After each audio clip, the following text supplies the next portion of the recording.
আজকে গরমটা তুলনামূলকভাবে একটু কম থাকাতে চলে গিয়েছিলাম সন্ধ্যা দিকে পাঁচুলিতে একটু রিফ্রেশমেন্টের জন্য।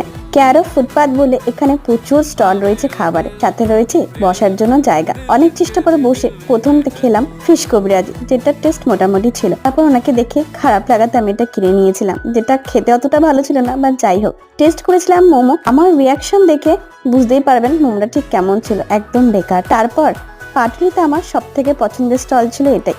ছোট্ট গাড়িটাও ভীষণ কিউট, আর এখানে কিউট কিউট স্টাফসই পাওয়া যায়। বিশেষ করে ফ্রিজ ম্যাগনেটগুলো ভীষণ আই ক্যাচিং। দেখেছিলাম অদ্ভুত ধরনের কিউরিংটা টম আর ব্যাটম্যানের কম্বিনেশনে।